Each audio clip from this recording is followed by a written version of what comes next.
to, we gave the choir this Sunday off, and well-deserved, but I wanted to share with you all a little song, and in order for that to happen, I'm going to ask the kids to come forward, and you guys are going to help me with this song, okay? Now, I'll promise you the way you're going to help me is going to be very simple and very easy, okay? So come on down. Don't be bashful. And any other young people that are here who wants to help. Now you can sit down, but you're going to be needing to be ready to stand up in a little bit, okay? So, this is a song that if you've been to Wanakee, maybe you know this song. It was a song that I wrote a long time ago when I was probably about 25 or 26 years old.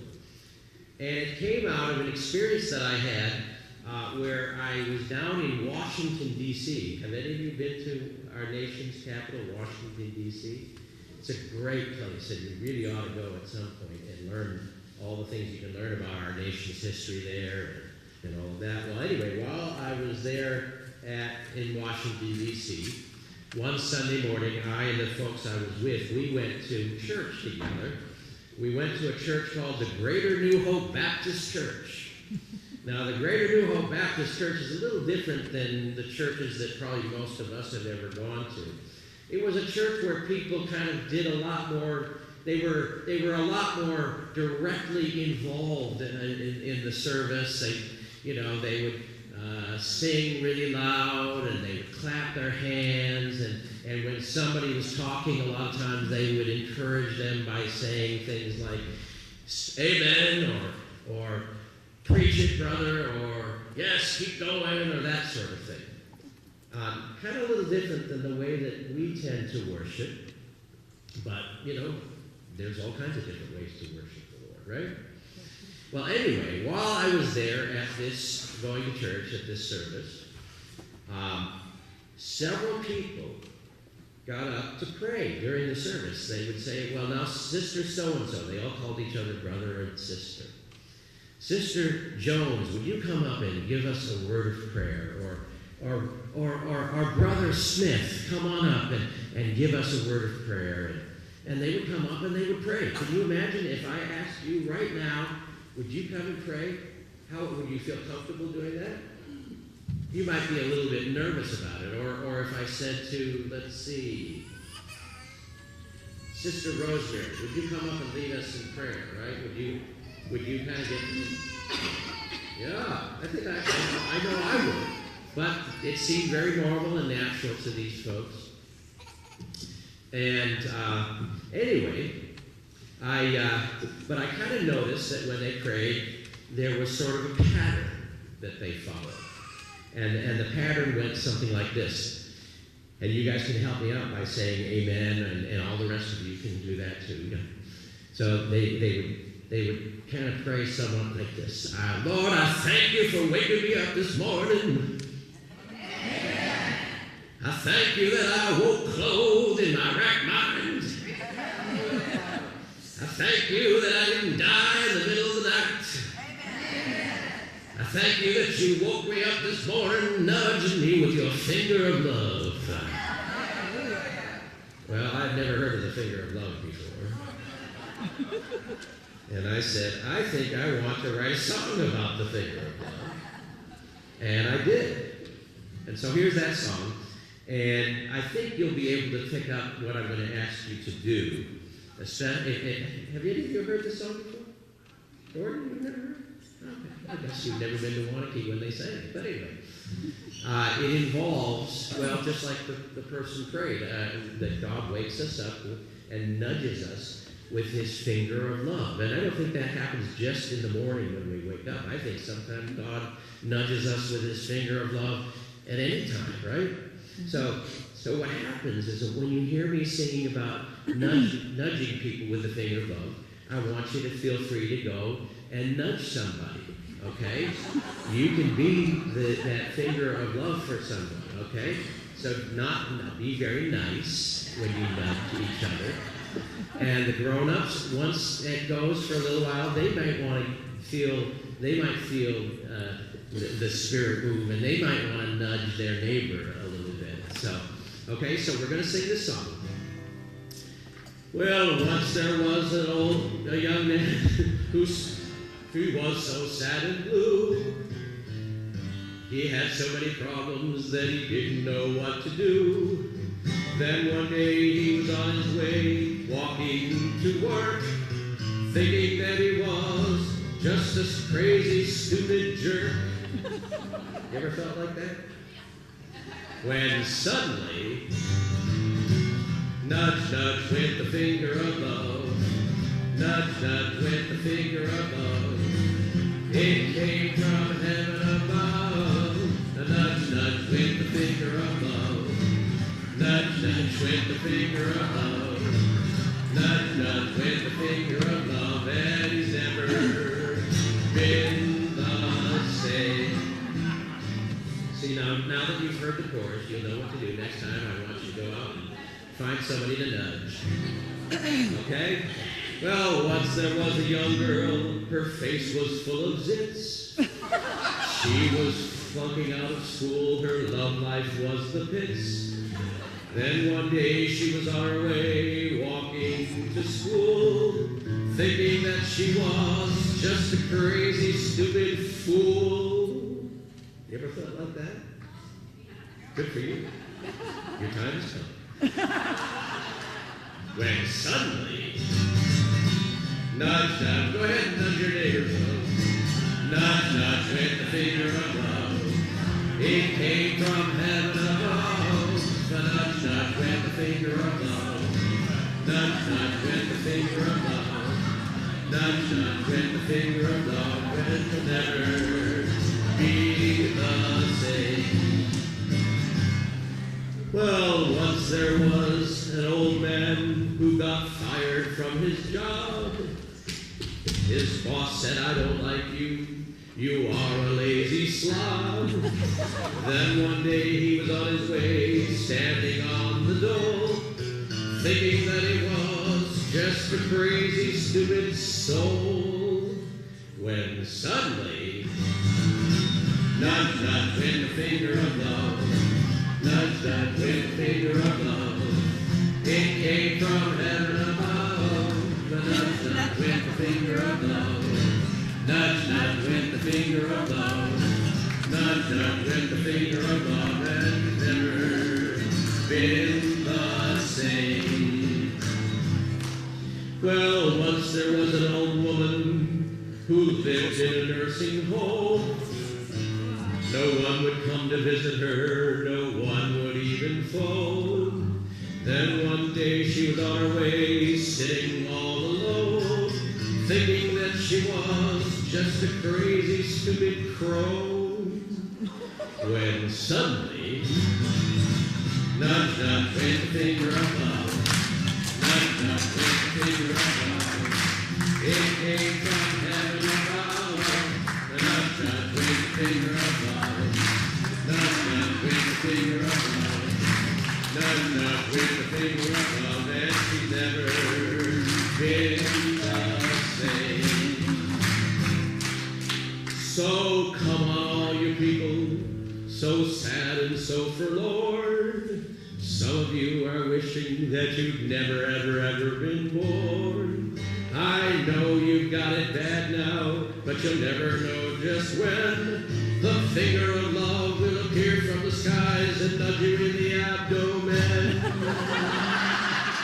And suddenly, nudge, nudge, with the finger of love. Nudge, nudge, with the finger of love.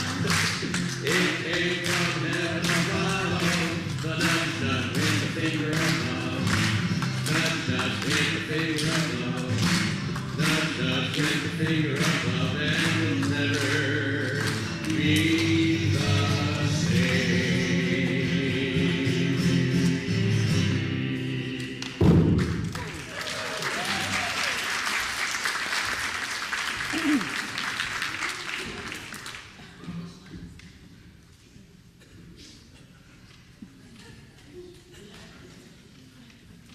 Okay, guys, you can stay here if you want, but I'm going to read the scripture.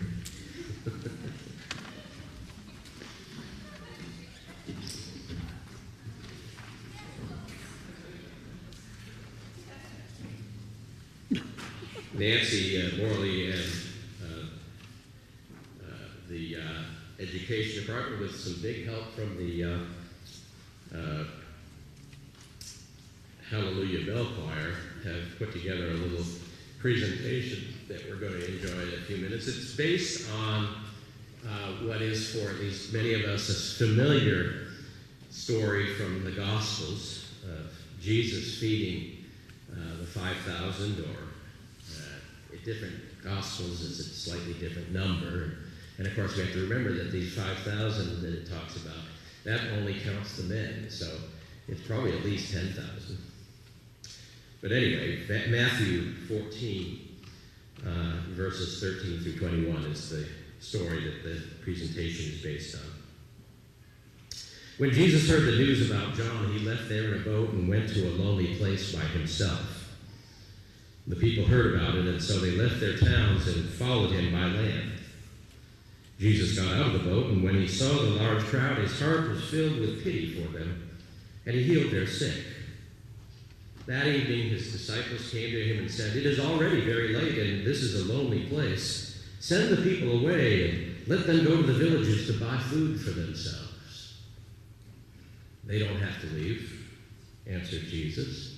"You yourselves give them something to eat." "All we have here are 5 loaves and 2 fish," they replied. "Then bring them here to me," Jesus said. In fact, you know what? If I had looked a little more carefully, actually the story is based on another version of this from the Gospels, which actually say that it is a little boy in the crowd who has some fish and loaves. And I think that version of the story is what we're going to be hearing about today. So remember that. "Then bring them here to me," Jesus said. He ordered the people to sit down on the grass, and then he took the 5 loaves and the 2 fish, looked up to heaven, and gave thanks to God. He broke the loaves and gave them to the disciples, and the disciples gave them to the people. Everyone ate and had enough. Then the disciples took up 12 baskets full of what was left over. The number of men who ate was about 5,000, not counting women and children. May God add a blessing to the reading and hearing of the word. And now let us enjoy together this presentation called "The Little Boy and the Lunch."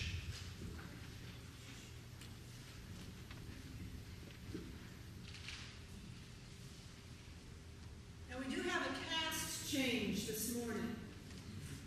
Ryan Witham is playing at the graduation this morning, so he's not here. And his role will be played by Josh Chandler, who stepped in at the last moment.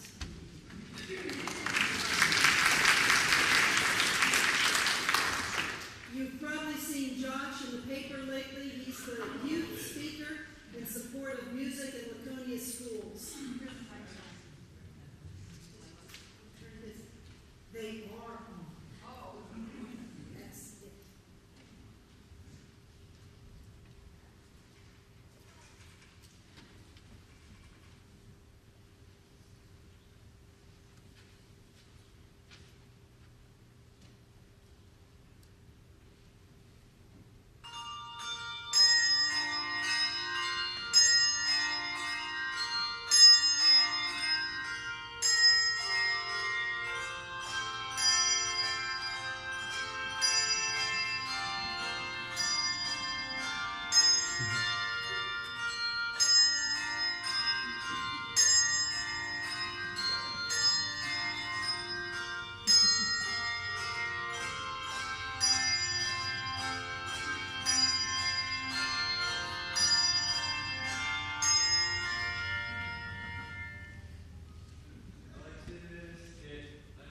That's it. Basket, a green and yellow basket. Oh, hello. Well, as you can see, I'm not a green and yellow basket. I'm more of your basic brown basket. The family I serve uses me for everything, including shopping. None of this paper or plastic postal stuff. I'm an important part of the family, and my name is Cub. C-U-B. It stands for Common Use Basket. but my friends call me Cubby, and you can too. Hi, fish. Hi, barley bread. You see, every weekday I go to Hebrew school with a little boy named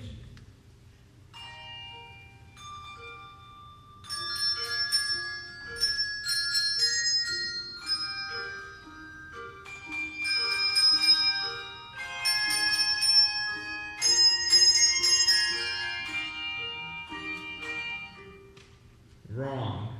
My little lad's name is John, Jacob, Abraham, Matthias, Jeremiah, David, Joshua Goldstein. But I call him Jake for short. Jake's mom lines me with a clean cloth napkin. Plaid is my favorite. And packs me with a fish sandwich for Jake's lunch. On Saturdays, Jake packs me himself. We go fishing or climbing the sycamore trees, or practice shooting rocks in the creek with Jake's new slingshot. It's a King David Series X1151. Special edition. How right you are, basket buddies. Jake is proud of that slingshot. He's good with it too. That's why I was surprised at something that happened a couple weeks ago. Jake wanted to go to this slingshot tournament. The grand prize was a complete set of David and Goliath trading cards. But the tournament was on a church day.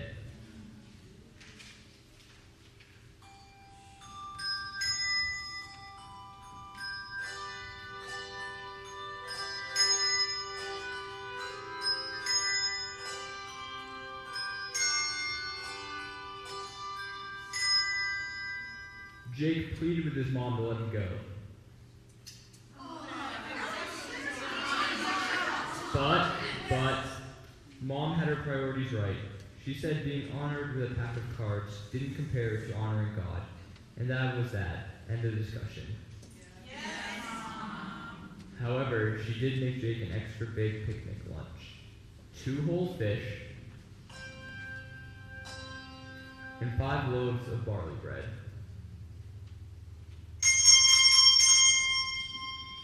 Jake's mom was in a big hurry to get to church.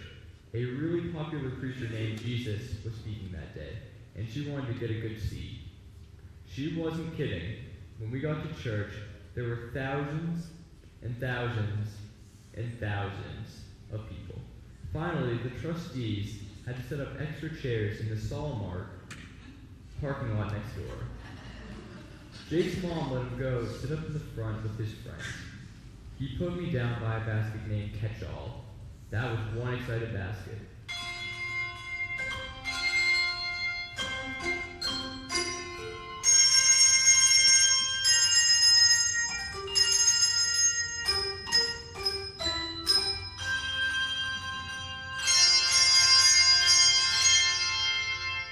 Catch-All said that Jesus was a miracle worker, and he claimed to be the Son of God. I just figured Catch-All was a basket case. But when I heard what Jesus had to say about God in his kingdom, I got a funny feeling that maybe Catch-All was right. Jesus was a good preacher, all right, but he didn't have a long-winded conversation. He kept preaching through lunch, snack time, high tea, past supper, and dessert. Everyone had eaten their picnic lunch a long time ago. Well, almost everyone.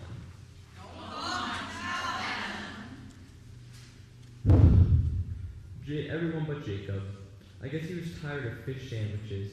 Maybe he had someone else's basket. He forgot all about me.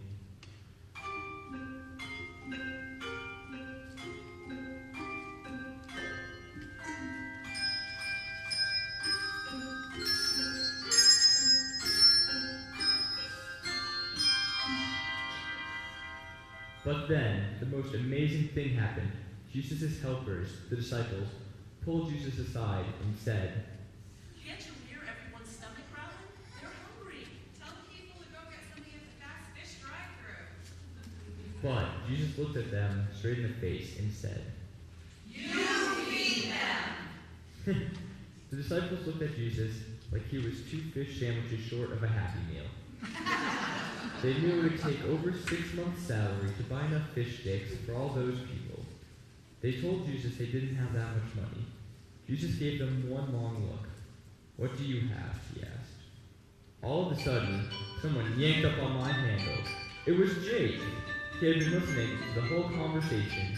He ran up to the disciples and said, "Here, mister, Jesus can have my lunch. It's not much, but it's all I have." What happened next was so incredible that it still unravels my weave. Jesus lifted me high, looked up to heaven, and prayed that God would bless Jake's lunch. Then he set me down, reached in, and brought out one of the 5 barley breads. I watched him break it into pieces and place it into the baskets the disciples were holding. Jesus reached in again, took a fish, broke it into bite-sized pieces, and put it in the disciples' baskets. And that's when I noticed it. There were still 2 fish and 5 barley breads lying in my napkin. No matter how many fish and barley breads Jesus took out, more appeared out of nowhere. It was a miracle.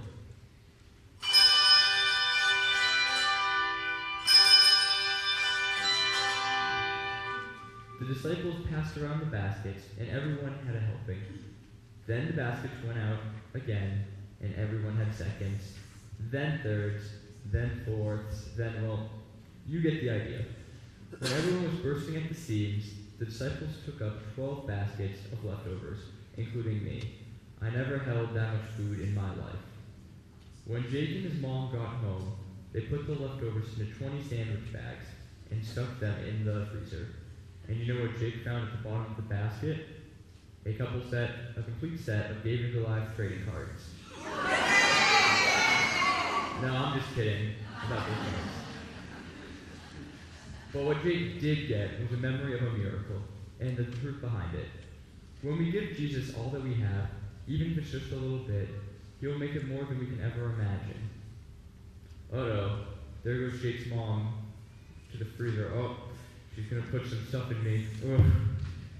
It's going to be cold leftovers again. I'm too old for this.